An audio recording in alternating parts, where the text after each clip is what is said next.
जेठ बैसखवा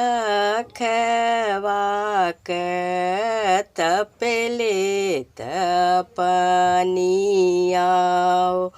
जिया मोर याति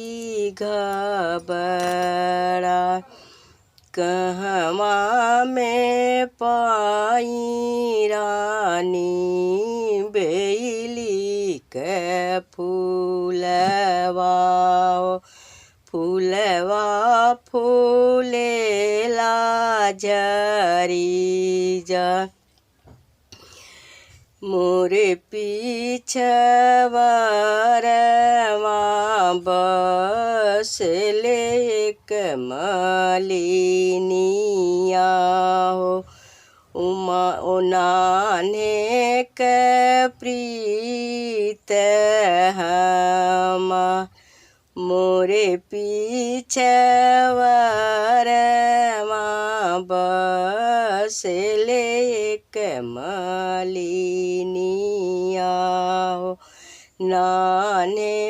के प्रीत हमा ओहवा में पाई बेरानी बेली के फूलवा हो फूल ओहवा में पाई बेरानी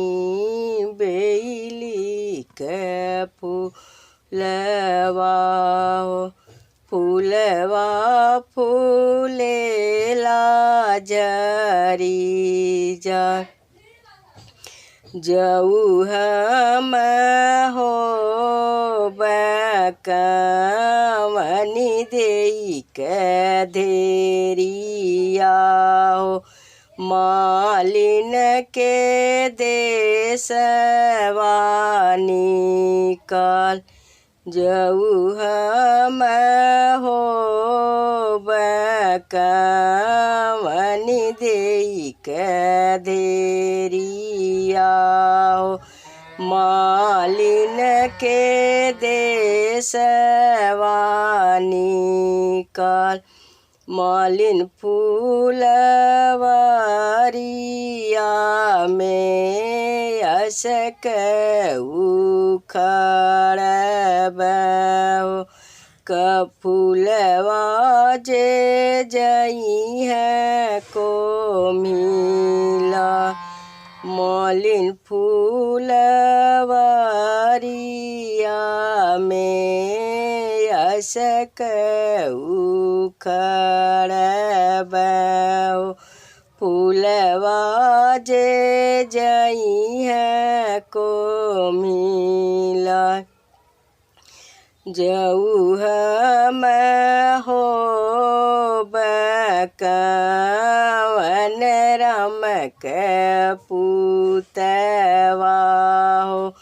मालिन के देव हम बसा मालिन फूलवारिया में असक उसीचब फूलवा जे जई है कचना मालिन फूलवारिया में दूधवा से सींचब फूलवा जे जई है कचना। बहुत सुंदर विवाह का गीत गा रही हूँ। अच्छा लगे तो सब्सक्राइब करके ज़रूर बतलाइएगा।